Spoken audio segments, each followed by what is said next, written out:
Hei, ayo mat goreng. Hei, mat goreng.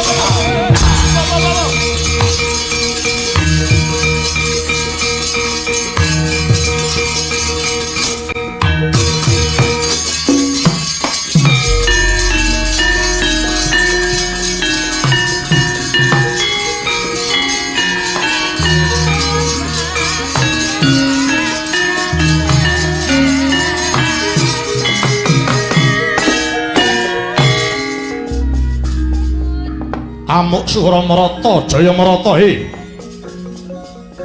mundura wadya bala saking Ngastina gulungen genderamu bangka ana gamanmu aja ngaling-alingi pandulune Prabu Salya ya Prabu Somadenta senopatining Pandhawa ketokno jiwa kasatriyanmu. Ayo mara iki sawangen Prabu Salya sing bakal ngrampung iki. Waton kowe kuat ngampani Aji Candha Birawa. Tak sembah dalamanmu.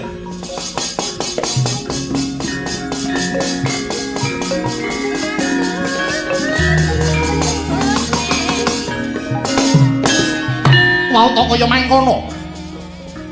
Tingkem netra kekalih nenggih Sang Prabu Salya ya Prabu Somadenta. Ana swara datan rinungu, ana rupa datan kadulu. Ingkang pinandheng amung pucuking grana anut geyongane kayun kayuyun angayati parutama. Kaya mati jroning urip ngatas marang dewane Sang Prabu Somadenta.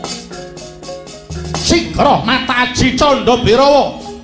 Saking anggane Prabu Salya medal buta bajang mangahi wewu ngebeki paberangan.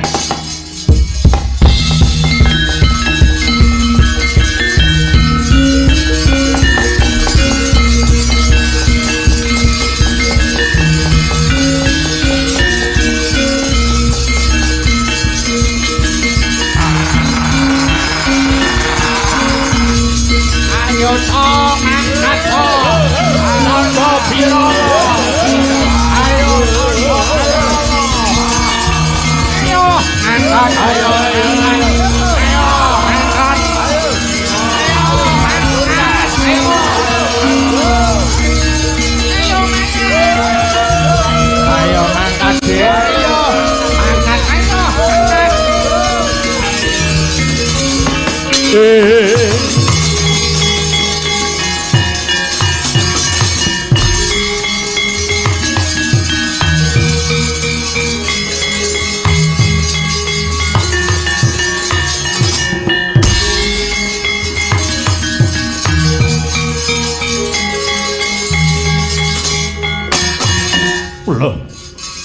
ana buta bajang marang aku kowe sapa? Aku Aji Candha Birawa. Candha Birawa, aku Candha Birawa, kowe sapa? Setyaki haranku. Ayo bali ayo. Kowe maju rene dadi panganku barak. Hei.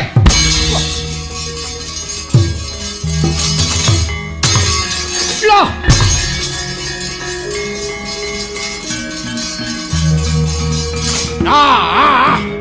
Oh, hey!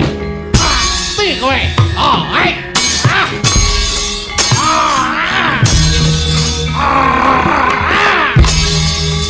Ayo.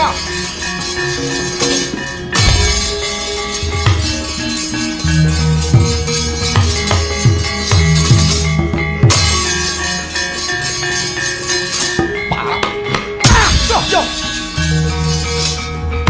Lo, hey! Yan. Yo, hey, ya. Hey. Weh.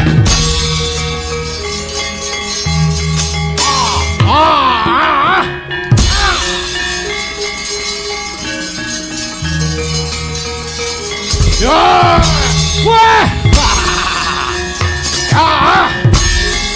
Ayo! Ayo!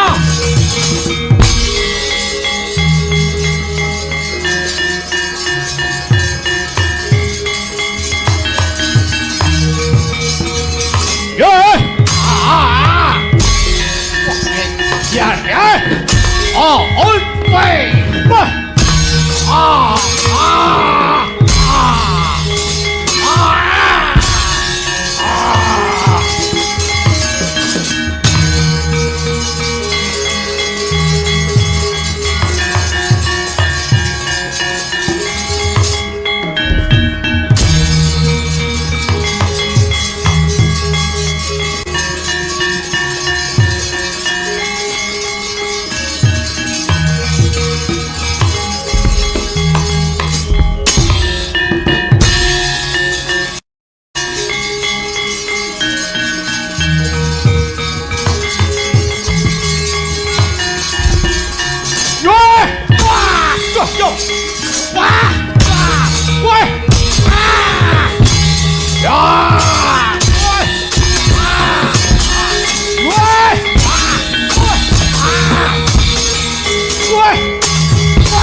Lang-lang indriya mangu-mangu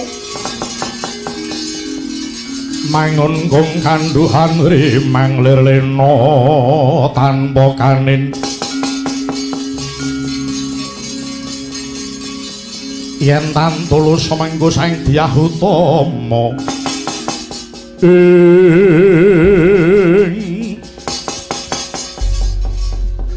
Yai Werkudara Kresna kakangku apa? Piye kabare si Adi Magut ana rananggana? Ana kahanan ngelok-eloki. Kahanan apa? Ana buta bajang pirang-pirang. Nanging buta siji tak pateni dadi loro, tak pateni meneh dadi telu. Saben-saben tak pateni saya wimbuh akeh tur malah saya gedhe butane. Yai, ana apa? Si Adi aja kaget buta bajang kang ngebeki marang paperangan kuwi. Pengaribawane utawa pengabarane keng Paman Prabu Salya ya kuwi Aji Candha Birawa. Aji Candha Birawa. Iya. Terus piye bisane rampung perkara iki? Apa bakale Pandhawa mung arep kewirangan perkara Aji Candha Birawa? Mati dipateni siji saya akeh, saya gedhe, saya akeh, saya gedhe. Ya. Perkara iki si Adi Lerema Sawetara iki ana sing bakal ngrampungi. Sapa sing arep ngrampungi? Semingkira nek kula sedewa kantinan rene. Ya.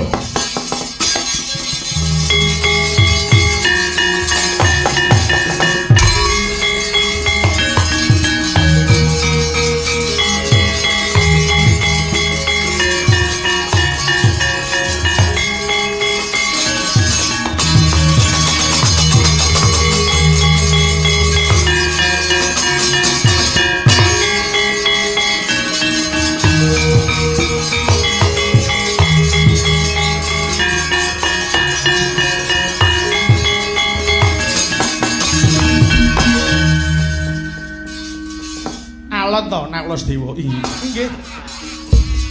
Arep ngopo to jane?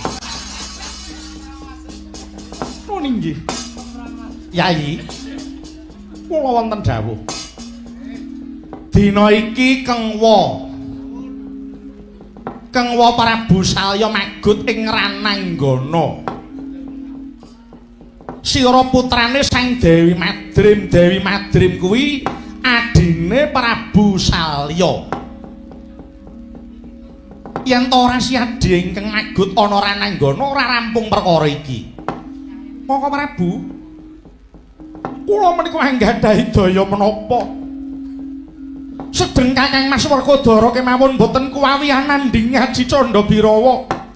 Sing jeneng perang kuwi ora mung adu ta sing balung uleting kulit. Ning jenenge wong perang kuwi tegese adu rasa lan adu pamikir. Sing tak karepake kowe magut ing Rananggana golek acara piye bisane kowe ketemu kelawan Kengwa Prabu Salya. Yen wis ketemu kelawan Kengwa Prabu Salya kowe njaluka mati Yayi Naklasdewa. Oh mengaten ya.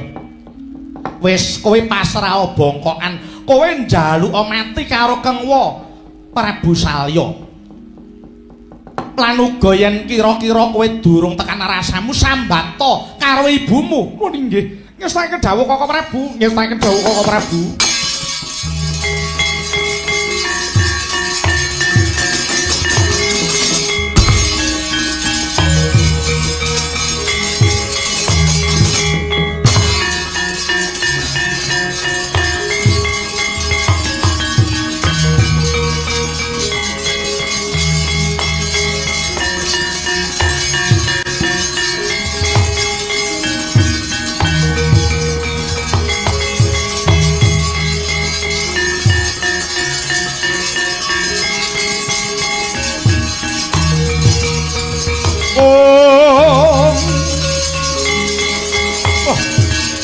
Kula Relio nggih.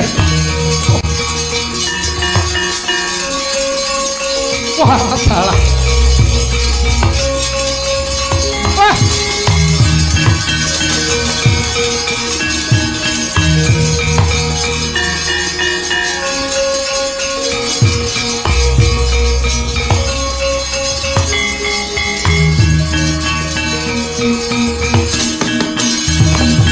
Soram Dewangkara kingkin lir manguswa kang layon.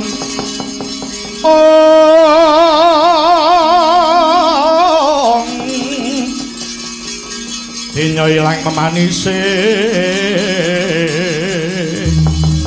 wadananira layung kumel kucem arah nyemaratani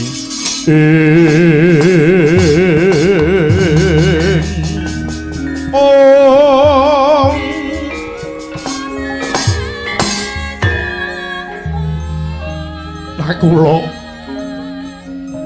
Sedewa bareng kowe sing methukke karo aku gawang-gawang citrane ibumu ya Wadiku Madrim sing tak arep-arep ngadoni yudane Punwa kuwi Kang Raka Werkodara apa Janaka. Lah kok kowe sing maju to, Nggih? Inggih, Wa. Kula pitados Kakang Mas Werkodara, Kakang Mas Janaka mboten kuwawi anandingi Aji Candha Birawa. Mila pedah menapa kula ngurbanaken kadang kula sepuh. Monggo Wa. Keparenga paduka merjaya dhateng pun kula miwah Sedewa. Kula nyuwun pejah. Kula nyuwun pejah, Wa. Ora. Ora. Apa wis sedan rasaku kok aku arep mateni kowe?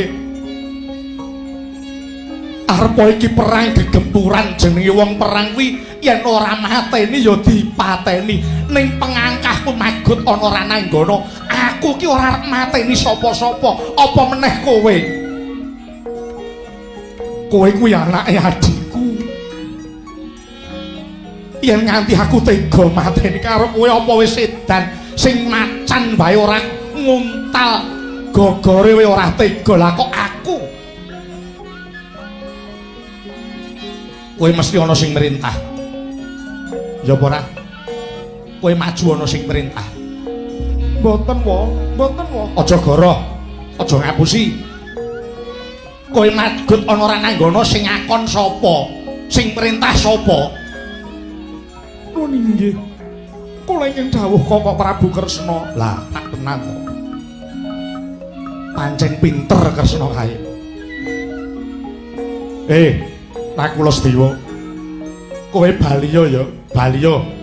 Kowe matura karo Kang Raka Puntadewa kinen ngayunake marang Kang Wamandaraka. Nyuwun pangapunten. Kakang Prabu Puntadewa menika mboten nate perang. Kula mawon. Wis to. Kowe kandha ngono. Mengko rak wis tanggap perkara sing tak karepake ki apa? Wis kono baliya. Baliya. Kowe kandha karo Kang Raka Puntadewa kon methuki aku. Nyuwun pangapunten kula mboten wani. Wani ya to. Kowe mulya, aja meksa rasaku. Kowe baliya. Yen kowe ora bali aku tega mateni kowe.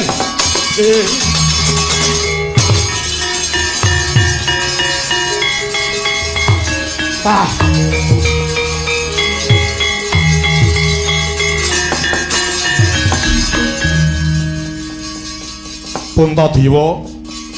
Puntadewa muga kowe tanggap karo sing tak karepake ya, Ngger.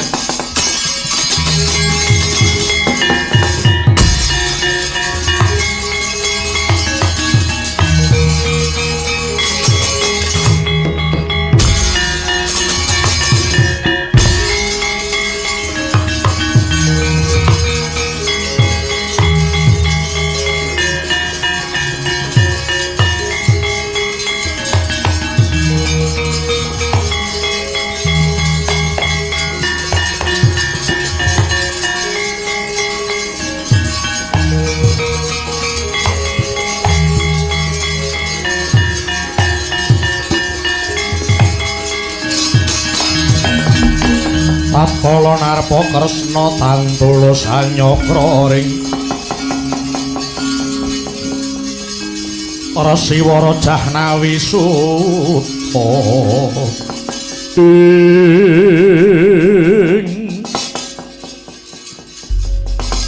Yayaji kula wonten dawuh Kakang Prabu mugi andadosna ing kawuningan bilih dinten menika perang Baratayuda sampun ngancik dinten ing kaping 18. Menika sampun ngancik dinten ing kaping 18 Kang Paman Mandaraka Prabu Somadenta inggih Prabu Salya ingkang magut wonten ing Rananggana. Kula nampi aturipun ingkang rayi Nakula Sedewa bilih Kang Paman Mandaraka menika purun magut wonten ing Rananggana kedah paduka Yayaji ingkang ngadoni pupuh utawi ngadepi dhateng yudanipun Prabu Salya. Mila kula suwun monggo paduka magut wonten ing paperangan ngadepi Paman Prabu Salya. Kakang Prabu, kados pundi? Menapa paduka menika supe bilih Puntadewa wiwit alit ngantos semanten agengipun? Kula mboten nate perang, kula mboten nate paben. Mila nyuwun pangapunten menawi kula kadhawan perang, kula waluwung mboten kemawon, kula tak nyuwun pamit mawon Kakang Prabu. Mangke rumiyin to, wis to. Arep nyang endi to? Urung rampung gaweane arep mulih iki ning apa coba? Mangke rumiyin to, meneng-meneng kok mutungan iki piye to? Menawi kula kadhawan perang aluwung boten kemawon. Yayi, ingkang nami peperangan menika yen ora mateni ya dipateni. Paduka Yayaji nglampahi perang Baratayuda menika badhe pados menang menapa kalah. Ing pengangkah kula kepengin menang, namung menawi kalah inggih sampun boten dados menapa-menapa. Lho Kak, mangke rumiyin to? Kok terus kalah ora apa-apa ki piye to? Paduka Yayaji kudu tanggung jawab perkara iki. Perang Baratayuda menika paduka ya melu ngrancang dumadine perang. buktinipun menapa? Adalah. Lha apa ya kudu dadak tak blakake to Yayi? Buktinipun menapa kula nderek ngrancang perang Baratayuda. Mongko ancasing manah kula kaliyan Koko Prabu Duryudana menika kepengin rukun reruntungan Koko Prabu. Inggih, kula ngertos Paduka ki ora seneng gawe pasulayan. Aja to kok tangane kemlawe nglarani mungsuhe. Paring dawuh utawa ngendika wae diati-ati, aja nganti natoni atine sesama. Namung Paduka ya melu ngerancang dumadining Bratayuda. Buktinipun ing ngatasé Paduka ki kondang Ratu Sabar, Ratu Suci. Sebabe apa rikala semana kok gelem main dadu? Cobi nalika kula main dadu mboten wonten sanes namung kejawi ngreksa dhateng asmanipun Koko Prabu Duryudana. Kula kadangipun menawi kula ngantos nulak penantangipun Koko Prabu Duryudana, dosa menapa ingkang kula sandhang. Lah Paduka ora nulak penantang banjur ngadani main dadu. Nyatane Pandhawa kalah nganti kewetu perjanjen. Nggih to? Sapa sing kalah main dadu kudu ndelik 12 taun ana jroning alas. Kawimbuh setahun dedelikan ana kutha gedhe. Aja nganti konangan telik sandine mungsuh. Yen konangan baleni saka wiwitan maneh. Rak ngaten to menika? Inggih. Lah Paduka ing ngatasé Ratu Suci, sebabe apa kok gelem main dadu? Yayi, ingkang naminipun titah menungsa, titah urip ana Madyapada menika isih kesandangan apes murka karo lali. Jagat menika rengka, jagat kuwi geger awit akeh wong sing semuci suci. Mboten suci lho nggih, wong semuci suci kemersik-resik. Satemah ucape kuwi ketoke gawe ademing swasana, ning sejatine mentala ngedu kumba padha sedulur.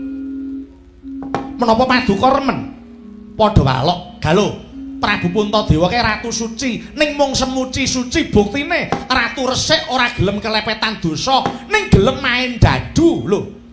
Menapa Paduka remen? Yayi, monggo keparenga Paduka ngalang sepisan menika, keparenga Paduka magut ing Rananggana ngadoni dhateng Kang Paman Prabu Salya.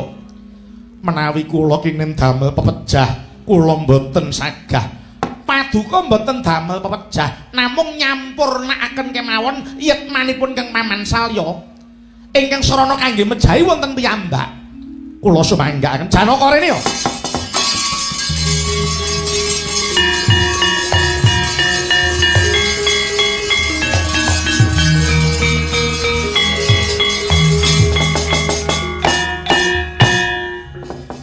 Janaka kula wonten dawuh. Tak jaluk ewang-ewang ana Kang Raka Puntadewa. Kula kedah kados pundi Koko Prabu? Sira mustya pusaka jemparing. Jemparing kuwi mau lepasna ngener marang jajane Kang Paman Prabu Salya. Yayaji kula wonten dawuh sak sampunipun Yayi Janaka nglepasaken jemparing pernah wonten jajanipun Kang Paman Prabu Salya, Paduka musti jamus kelima sada. Jamus kelima sada dayanipun saged nyapu Aji Candha Birawa. Tuwin jamus kelima sada kala wau kaungkulna wonten sak nginggiling mestakanipun Kang Paman Salya. Menika dados sarana sampurnaning gugure Kang Paman Salya. Ngestaken dawuh kula nyuwun pangestu Koko Prabu. Sing ati-ati Janaka.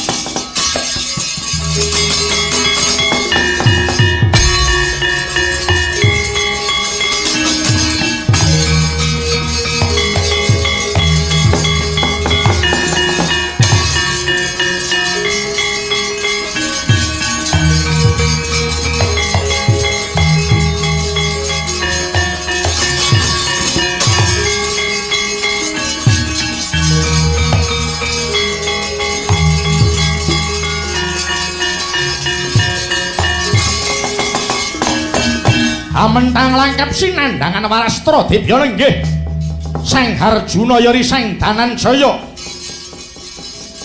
sigra nglepasaken punang jemparing ngener marang jajaning Prabu Somadenta. Ya Prabu Salya jemepret lir sinentak. Mulat Prabu Puntadewa sigra mesti jambus kelima sada. Dayaning kelima sada ana angin Garuda nyapu Aji Candha Birawa.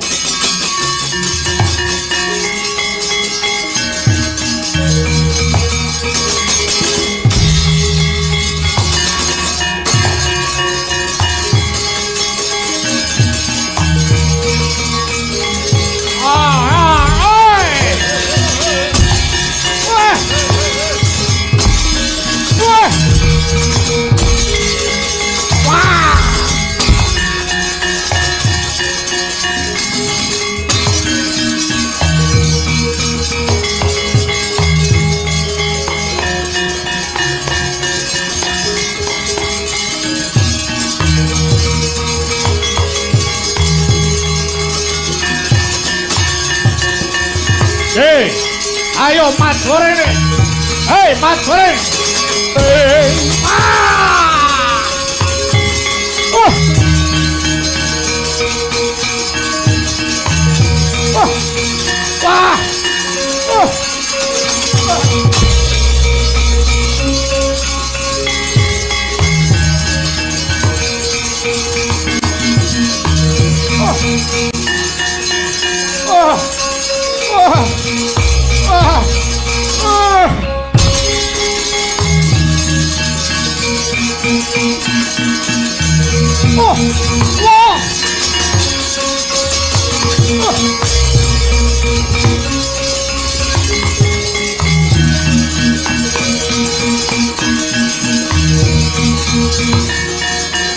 Aman Prabu.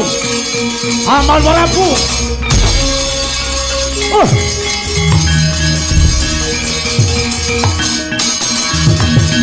Paman Prabu, aku ora lila. Sapa sing mateni Paman Prabu Salya? Ora lila kena. Iki wis panci surup Surya Bratayuda ana tatanane. Yen kowe ora lila golek wektu adu arep karo Barakodara mati kowe apa aku sing mati. Hoi!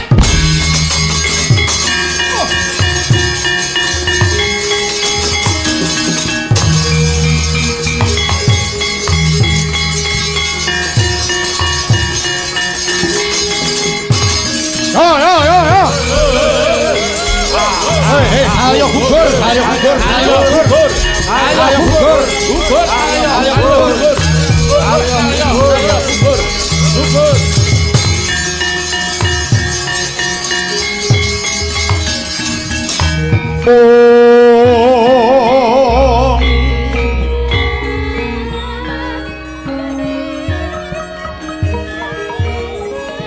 Nyat langit ninggalang nyawana gelar pandamun sarap.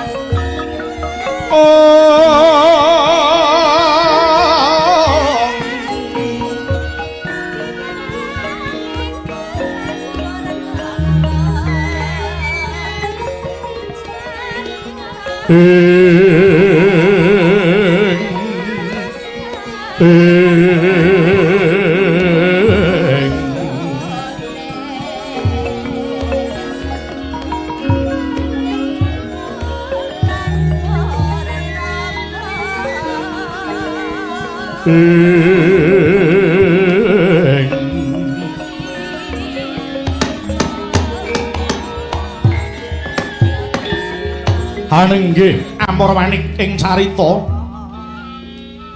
kinocapna ing katemben hari wau dereng ngantos Surya lumarap Narendra Mandara kana nggih Prabu Salya ya Prabu Somadenta wis gugur ana madyaning Tegal Kuru sampun kasembadan pangajape awit kasambuting rana lelantaran saking kridaning pembayun Pandhawa sang Puntadewa ingkang tuhu watak suci luhuring budi ing mangkirase ketingal busah basih amblasah lejek lelejokan tilasing ngajang paperangan wis datan kena kapitung watang kang samya putung tuwin tumbak ing potho dalah keris ingkang bengkung tameng sempal kaparapal sumebar tanpa wisalan panah kang gamblasah panyayah tumpukaning carang garing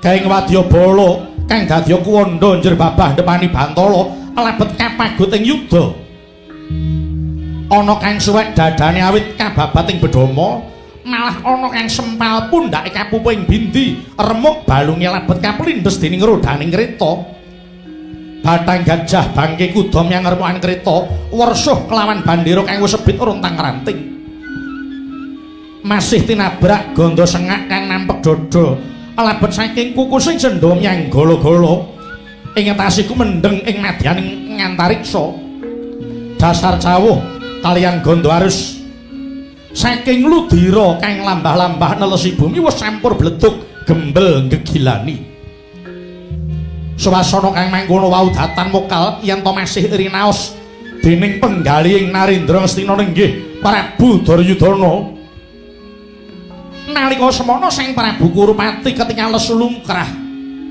labet ngweningani bibaring barisan Mandaraka ingkang ginadang ungguling perang malah lumayu asalan tunjang ngungsi gesang Prabu Kurupati datan pisah kelawan Warangkanata saking Plasa Jenar inggih Raden Patiharya Sengkuni miwah Raden Kartamarwa ing Tirta Tinalang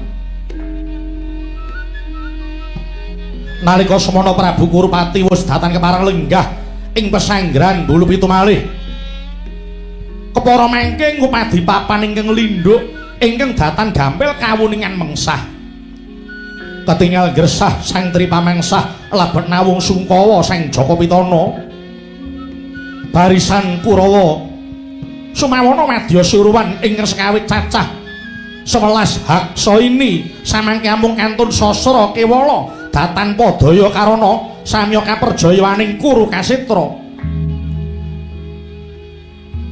Patih Sengkuni ing kaluka lantip ing manah sarta julik sandi upaya wedal menika bundel pikiranira awit sampun kepepet ing budinira mila ratu lan patihe kang nalika semana tanpa bala donya sami sesingidan pating drelek plonga-plongo tolah-toleh kaya wong linglung kala-kala nilingake swara ingkang kapiyarsa Dewi Patih Sengkuni miyarsa gumruduking wadya kang lumampah ngungsi gesang sigra unjuk atur ing ngersane sang katong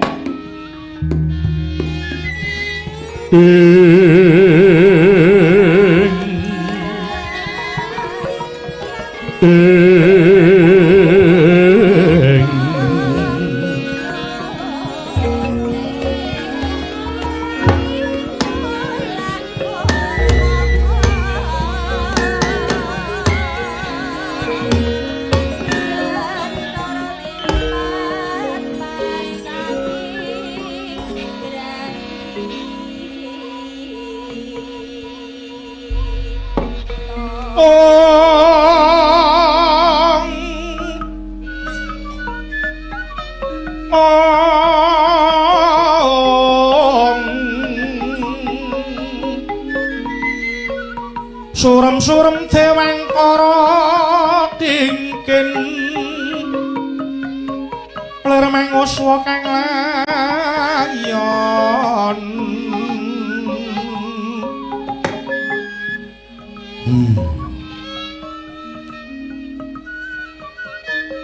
Tetela Pandhawa wong kejem Pandhawa wong wengis kondange jare Puntadewa wong sabare ngungkul-ungkuli kondange ratu getih putih ratu suci ora gelem mateni marang sak pepadane titah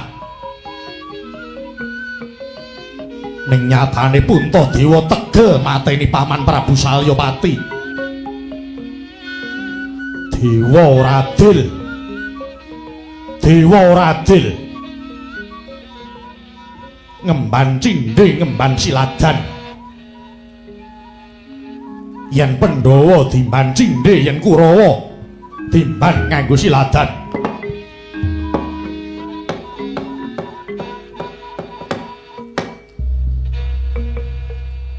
ing atase Kurupati Ratu Sugih. Apa mung arep keweleh karo Pandhawa Puntadewa Ratu kere kepara saiki wis ora duwe negara.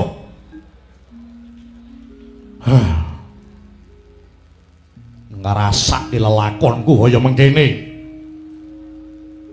sing jare mbiyen nalika Duryudana kekucah bondo kabeh padha nyedak karo aku ning bareng kahanane wis entek-entekan kaya mengkene kanca rowang ngetok wae kok ora mangke rumiyin keparenga sareh rumiyin. Sareh piye? Kon sareh piye? Kahanan kaya mengkene kok kon sareh. Paman Senguni, kula wonten dawuh mara diage cacahna Kurawa isih pira? Inggih. Kurawa kantun 3. Kari 3. Inggih. Kula paduka sinuwun kalian menika Kartomarma. Liyane telas. Entek telas. Paman. Rasaku kok saya miris. Lah badhe kados pundi malih? Menapa menawi raos paduka menika miris? Menapa paduka lengser ke Prabon negari dipun wangsulaken kalian Pandhawa? Cangkemmu ki aja micla-micli. Kowe nek omong ditata, aja ngwaton ngubahke lambe. Duryudana entek-entekan kahananku kaya ngene mergo aku ki nggugu cangkemmu kuwi. Kowe nalika semana mung tansah mbebalui karo Duryudana, piye bisane aku ngrebut panguwasa Praja Ngastina? Sakwise aku entuk panguwasa Praja Ngastina, kowe banjur gawe cara piye bisane negara Ngamarta kae dadi krereane Duryudana. Bareng saiki wis ora duwe apa-apa. Lah kok lambemu muni aku kon pasrah karo Pandhawa, pikiranmu ki ana ngendi? Lambemu ki nek omong ditata. Lah badhe kados pundi? Menawi paduka menika miris tida-tida napa melih kula? Lah nggih saya ciyut ngaten awak kula menika. Kartomarma. Wonten dawuh, maju rene. Maju rene.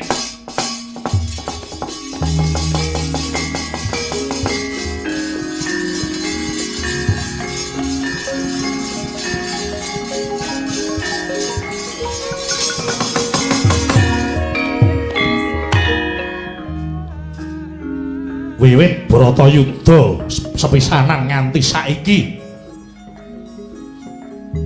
sedulurku padha entek tumpes tapis linonting tanpa sisa. Ning Geneo sing jenenge Kartomarma ora ngetok ana rananggana buktine kowe isih meger-meger urip. Ora ketok kawanenmu. Kowe ora lanang, ora perwira.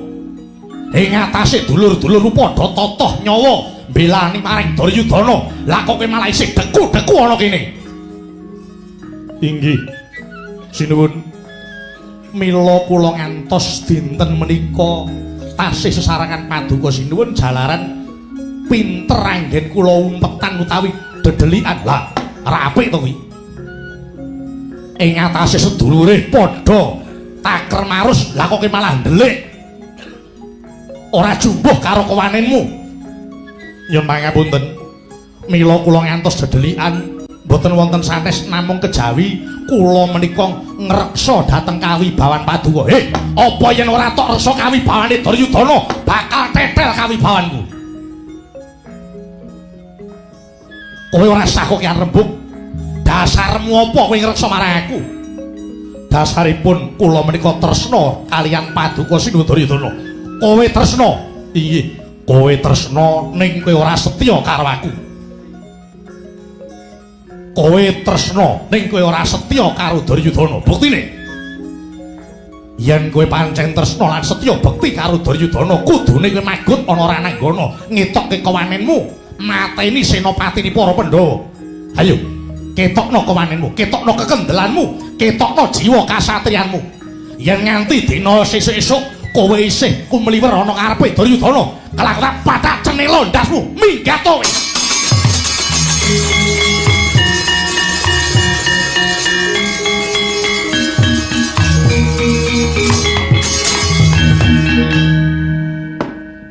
Saya entek,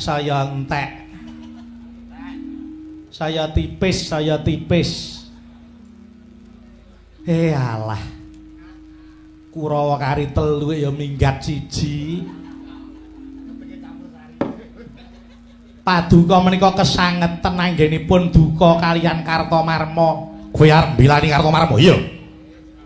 Kowe arep mbelani Kartomarma? Lho, mboten kok mbelani. Namung kedahipun paduka menika mboten kewiyos dawuh ingkang kados mekaten. Kartomarma ngantos dumugi engga sepriki tasih sesarengan paduka sinuwun menika betekipun arep ngetokke katresnane karo Ratu Gustine. Nanging Kartomarma ki tresnane ora setya karo aku. Yen dheweke setya karo Duryudana, kudune natohke nyawane. Tresna mboten setya menika mboten ngemungaken kengerayi Kartomarma kemawon. Tasih wonten ketoke laire tresna ning ora setya batine. Karmu piye? Mila Kurawa menika senopati pinten-pinten ingkang magut ing Rananggana mesti kemawon kasoran kaliyan Wadyabala Ngamarta. Awit menapa negari Ngastina utawi paduka sinuwun menika jati ketulusuban ngeruyung, tegese ana mungsuh ana jerone kemule dhewe. Kowe yen ngomong aja blawanan. Kowe kok iso kandha ana mungsuh jroning kemule Duryudana karemu piye? Tresna mboten setya menika ora teges Kartomarma dhewe. Ngaten tasih wonten tunggilipun malah menika gawat keliwat wingit kepati. Sapa kuwi? Mangke yen kula matur paduka nesu. Ora, kowe kandha sing malaka. Nadyanto tanganku kiwa sing kleru arep tak kethok dhewe. Saestu lho. Iya, paduka ora kena nesu. Ora. Tresna mboten setya menika ingkang garwa Sang Banowati. Sik. Kowe kok iso ndakwa garwaku Banowati tresna ning ora setya. Jagat menika sampun nekseni. Ingkang garwa Dewi Banowati menika anggenipun gendhon rukun kaliyan Janaka. Sasat saben wong wis ngerti. Banowati kaliyan Janaka oleh gendhaan niku wis suwe. Ketoke niku tresna kalih paduka ning batine setyane karo Janaka. Mula ora aneh senopati Ngastina saben metu kok mesti mati. Merga ana sing bocorke kunci kekuatane kengrayi Banowati menika. Lho ngeten. Dados paduka menika muspropuluh dawuh kaliyan Kartomarma yen Banowati isih urip ora wurung bakal dibocorke karo Pandhawa. Hayo mesti mati bangsat Banowati. Kowe dadi mungsuhe Duryudana jebule.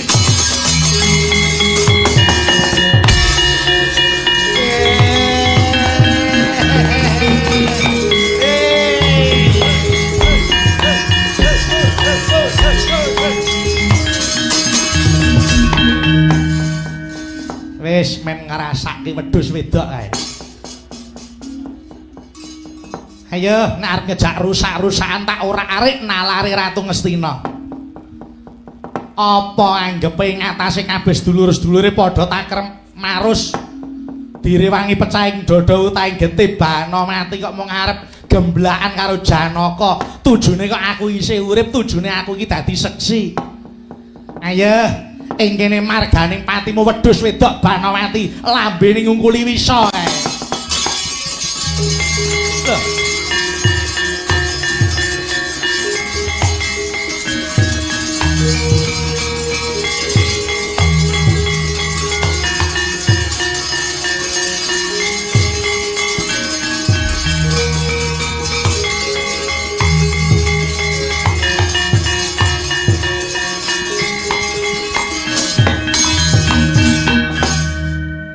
Gendari kula wonten dawuh Kakang Narpati.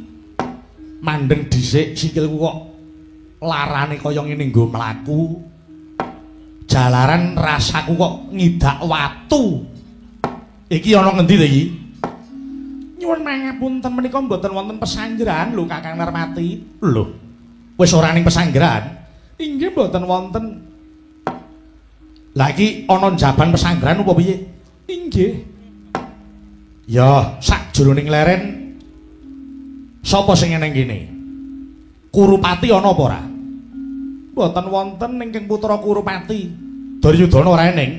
Mboten wonten. Ingkang wonten ingkang Rayi Harya Sengkuni. Lho. Sengkuni? Inggih.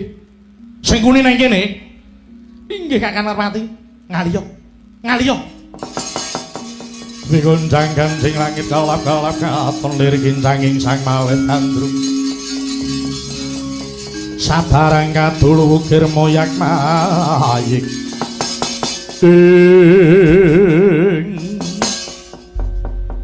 Tewas kebeneran yen aku ketemu Sengkuni ana kene. Suman. Suman kula wonten jawuh. Kowe ora budhek to? Mboten. Mripatmu ora picek to? Mboten. Ya.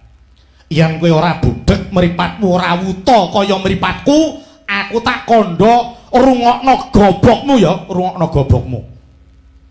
Iya. Aku kuwi kurang piye ngomong karo raimu kuwi Suman. Aku kurang piye ngomong karo kowe. Aku murung mangsani, mripatku ki wuta. Aku ora iso nyawang kahanan gelaring lair. Mula kowe tak pasrahi anak-anakku Kurawa gula wentahan sing apik. Lah kok malah glethek petele do salah gedaden kabeh. Keparang ora samang suli, ora samang suli. Ora sawang sulan. Yen kowe pancen menungso sing dingengehi rasa isin, kudune kowe ora enak kepenak mapan ana kene. Sengkuni anak-anakku akeh sing wis padha mati. Anakku akeh sing padha mati, tekane putuku ya mati. Kuwi sebab apa? Sebab saka cangkemmu kuwi, ngerti? Kowe sing dadi winiing perkara, kowe sing dadi dak-dakaning perkara iki. Hei, babi. Kowe menungso apa kewan?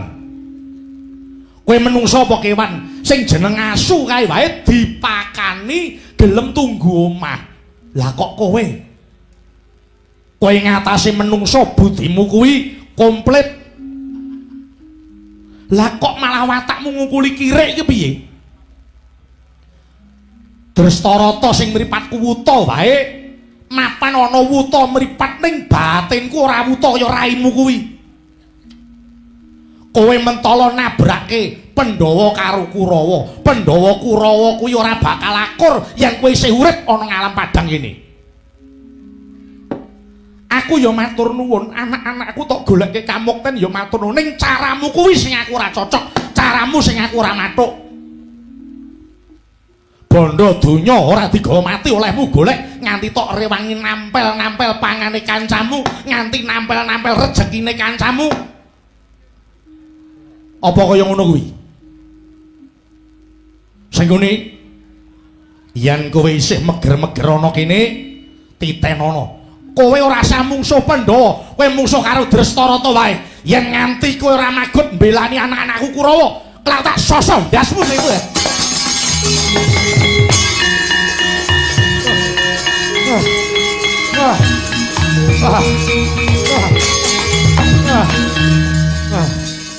Gendari, kula wonten dawuh, ayo kondur, ana pesanggrahan Gendari. Monggo kula dherekaken.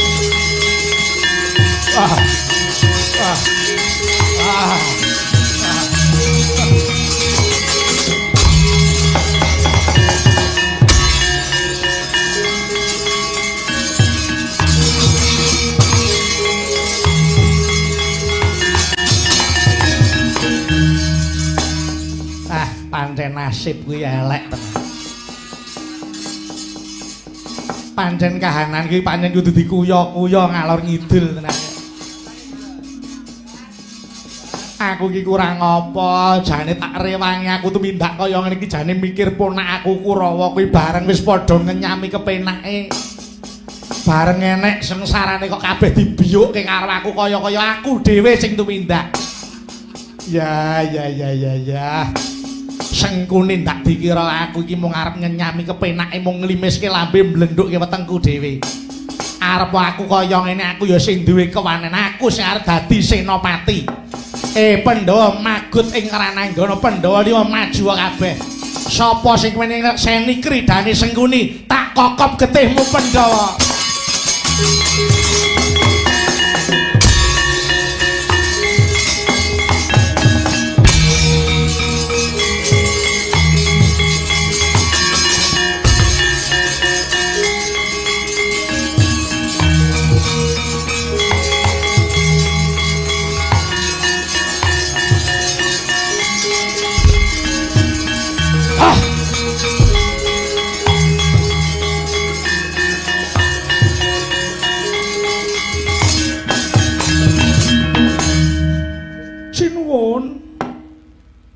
Bekti kula mugi njuk wonten sandhap padha maduka sinuwun. Ora sangat bekti karo aku. Lambe iki nek lamis ya ngono kuwi. Wong wedok iki nek lambene ndumble gitu. Iki mesti akeh lamise.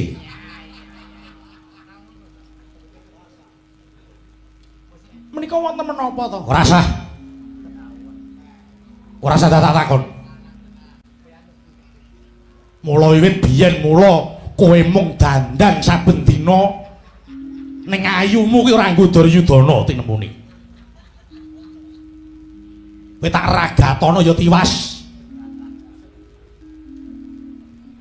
Kowe kuwi urip ana negara Ngastina.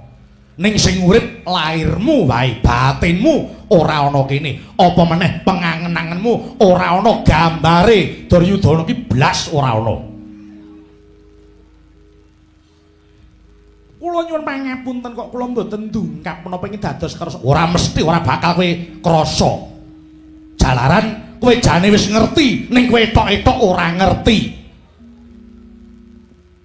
Kowe arep micakke aku, kowe arep nyuduk aku saka mburi, jane aku ki mudeng. Ning aku momong karo rasamu, kowe jane ngerti perkara iki. Ning kowe tok-tok ora ngerti, tok-tok mbodoni, sajak kaya wong resik-resik kok kae. Tobat iki jek perkara apa meneh to ya? Ora ana udan, ora ana angin lah kok malah paduka-duka kalian kula menika lepat kula wonten menapa? Yang kowe ngakoni luput kudune ora bakal ana lelakon kaya mengkene iki. Banowati. Ora usah nyedak, ora usah nyedak. Ora usah nyedak. Kowe nyenggol kulitku tak suwek kulitku. Kowe nyenggol jarikku tak buang jarikku. Mangke rumiyin to. Paduka kok ngantos kados pekatan kalian kula kami gila. Aku gila karo kowe. Jalaran kowe wong wadon sing ora bisa ngreksa marang kembenmu. Kowe wong wadon sing ora bisa ngreksa marang kahormatanmu. Kowe ora bisa ngreksa marang wibawaning bojomu. Kula menika lepat menapa lajeng paduka paring duka kados mekaten. Gusik. Kowe etok-etok ora ngerti jalaran pancen wis tok jarak. Mula senopati negara Ngastina angger maju kok mesti mati. Awit negara Ngastina ki jati ketul suban ngruyung ana mungsuh Duryudana sakjroning kemulku dhewe.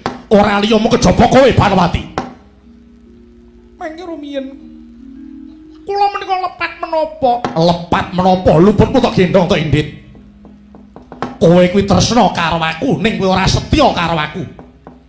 Katresnanmu nyang Duryudana ning kasetyanmu karo penengah Pandhawa Sipaidi kae. Janaka ya Permadi kae sing kulino gendon rukun bola-bali aku wis ngonangi ning kowe pinter olehmu ngrebuk, pinter olehmu lelamisan nganti aku gogloh rasaku percaya karo kowe. Ayo, kowe prasaja wae. yen kowe arep mateni Duryudana aja saka mburi nyo iki suweken dadaku tinimbang aku tok wirang-wirangke ana ngarepe Pandhawa kowe ketoki urip karo aku ning rasamu ngeboti Janaka ora pedah kowe urip ana alam donya Banawati.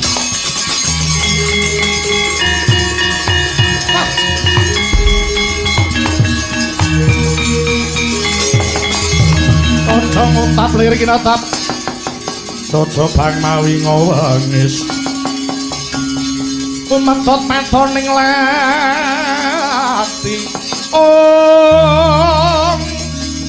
Netor mandek ngundara andir soring jonggo malatu-latu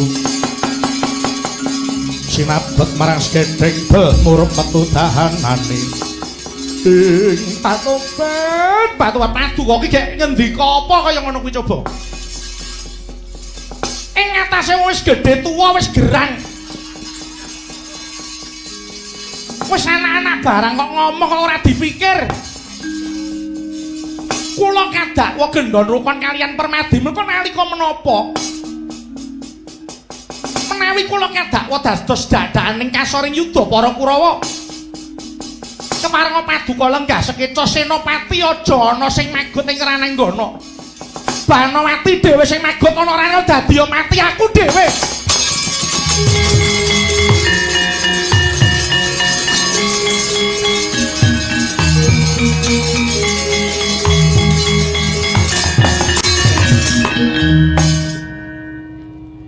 Kowe arep nyanti, Bu.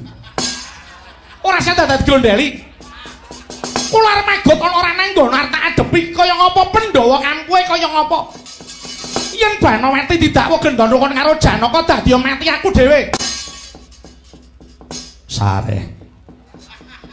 Ora sah muring. Ora sah muring wong nyatane aku diweleh-welehke kok. Kasetyanku ora diketok-ketoke kanggo aku urip ana ing alam donya lung tak entenge patiku. Wis to. Ora sah nesu ngono kuwi. Yayi Ratu. Wong menapa? Madhep rene to. Madhep rene. Aku iki rangkulen to. Mangke menawi paduka kula rangkul kulite dibeset. Ora. Sing muni sapa ngono kuwi? Ora ana sing muni kaya ngono kuwi. Apa ning rekamane ora ening kok. Seksine sapa ora enek. Paduka menika maring dawuh menapa to sinuwun. Kaya mentala ndakwa kados mekaten. Ya wis. Aku njuk ngapura ya Bune. Aku njuk ngapura. Aku kilaf kok Bune.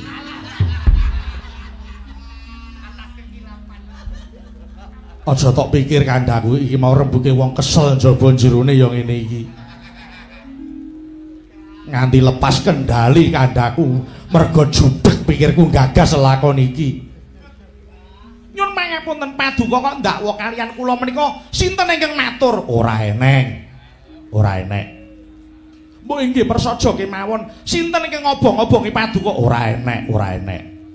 Kuwi saka rasaku dhewe kok. Merga saka kesurung rasa tresnaku karo kowe nganti aku ndakwa sing ora-ora. Siji, wong iki yen ndakwa sing tanpa bukti, loro nesu sing tanpa sebab. Ya to, kaping telune wong sing mung nutuh tanpa ana apa-apane iki nuduhake rasa tresna. Ngono. Gombal amoh. Wah, aja ngono to. Wis to, kowe percaya karo aku. Aku percaya yen kowe iki ora gendon rukun karo Permati. Menawi paduka paring dawuh mbok ya dipenggali dhisik. Aja mung weton ndakwa sing tanpa bukti. Lah iya wong jenenge wong lagi kesel jaba njero niku ya kan kudu dibaleni to. Rasaku iki sing ngene iki. Ning aku iki lahir batin aku tresna karo kowe kok. Yayi Ratu Banawati. Sing iso ngladeni aku ya mung kowe Yayi Ratu. Saestu. Iya. Mengke baleni nek Ora. Gak. Kowe aja nesu yo, Nduk. Aja nesu. Kowe iki Kowe nesu malah tambah ayu, ngono kuwi malah rasaku malah saya ora gelem kelangan sliramu. Wis to. Tresnaku karo tresnamu dadi lestari yo. Banowati. Tetep po ngrembaka rasaku ana batinmu, rasaku ya tetep ngrembaka tresna karo kowe. Oh nggih ngestaken dawuh. Wis. Ayo aku pijetana sawetara. Jalaran sesuk-esuk aku wis kudu nindakake kewajiban perang meneh. Karep lerem rasaku. Ladenana ya, ladenana. Aku suwe ora mbuga retna. Aku ladenana. Oh nggih ngestaken dawuh. Iya. Rasaku karepe nenteng, rasaku karepe ndene aku seneng-senengno ya. Piye caramu kaya adate kae, aku gawenen seneng lahir batinku. Wong perang kok ya sing mikir kaya ngono. Wis wong jenenge kuwi kahanan kok. Kowe rasa maido karo aku. Wis, ayo Yayi Ratu, bab perkara kandhaku rasa tok pikir. Bakune ayo, aku ladenana kaya satataning bojo Banowati.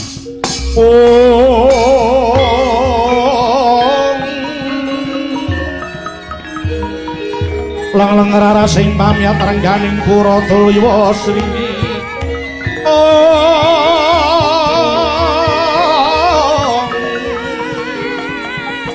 Cinawi susudya manik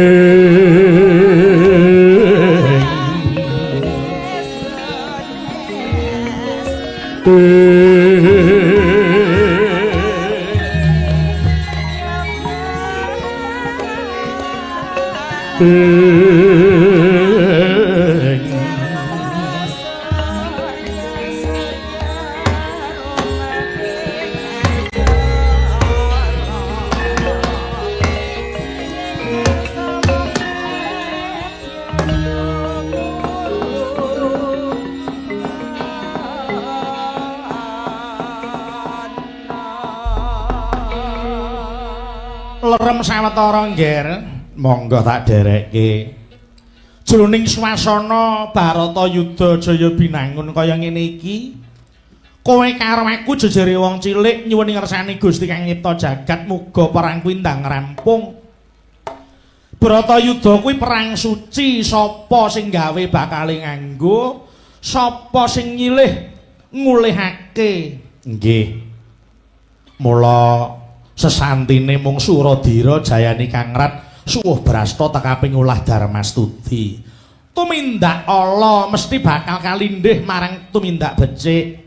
Ngaten ya, Mak. Iya. Mula karep ben lerem sawetara aku tak nyuwun karo Mbak Supahmiatin. Nggih. Karep ben ditembangke Sinom Parijata luwih dhisik. Sinom Parijata. Iya. Monggo Mbak Fahmi kepareng ngaturaken Sinom Parijata. Monggo, Mbak.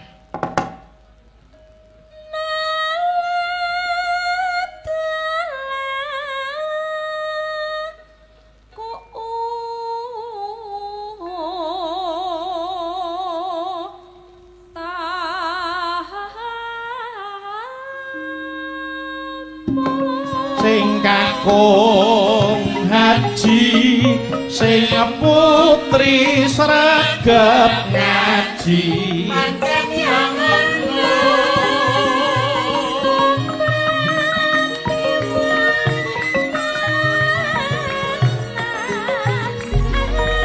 sahadaten loro ing wernane ngucap syahadat tauhid lan syahadat rasul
wajib poso tumrap lanang wedon badane dadi sehat imane tambah tanggung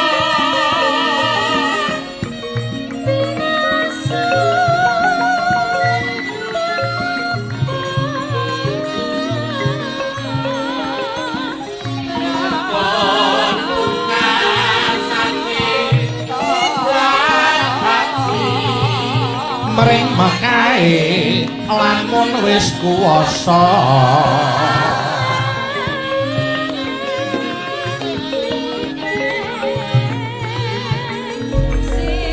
rukun Islam jangkep 5 iku dadi wajib pira enggal nang tindakna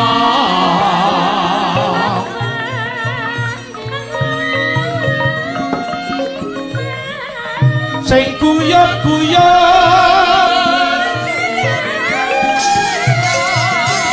nalik pelok dadi si kucing nduk nggih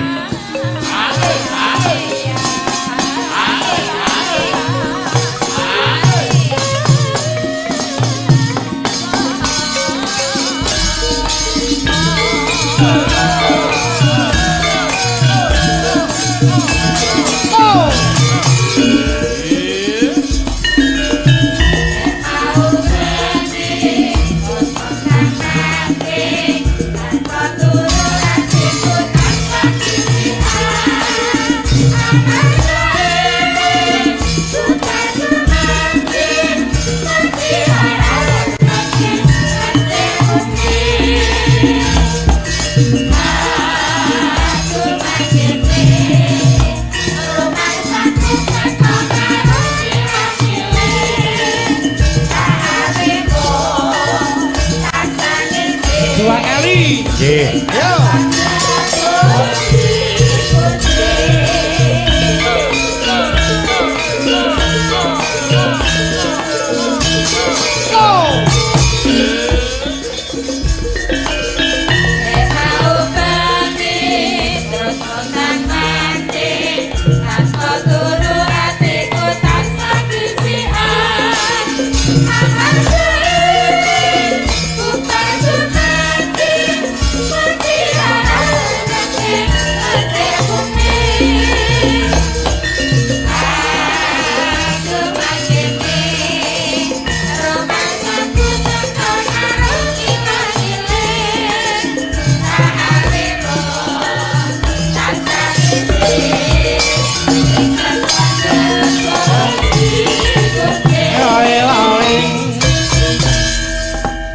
kunduk sing tansah mituhu ana dawuh mapa sadurunge aku matur sing akeh-akeh kagem para pamriksa kula nyuwun tepuk tangan untuk PT DKSI utawi Dua Kawan Sejahtera Indonesia nggih unjuk syukur kersane Gusti kang nyipta jagat ya ngger dene wis paring pirang-pirang kanikmatan wujude nikmat sehat nikmat sempat nikmat iman saengga awake dhewe tetunggalan mapan ana dukuh kali panggang RT 4 RW 10 ing Desa Candirejo Kecamatan Tuntang Kabupaten Semarang nggih yung wabil khusus ngaturaken penuwun dhateng panjenenganing Bapak Haji Muhammad Yasin sarjana komunikasi magister manajemen ingkang kepareng bengi iki ngadani hari ulang tahun PT DKSI utawa Dua Kawan Sejahtera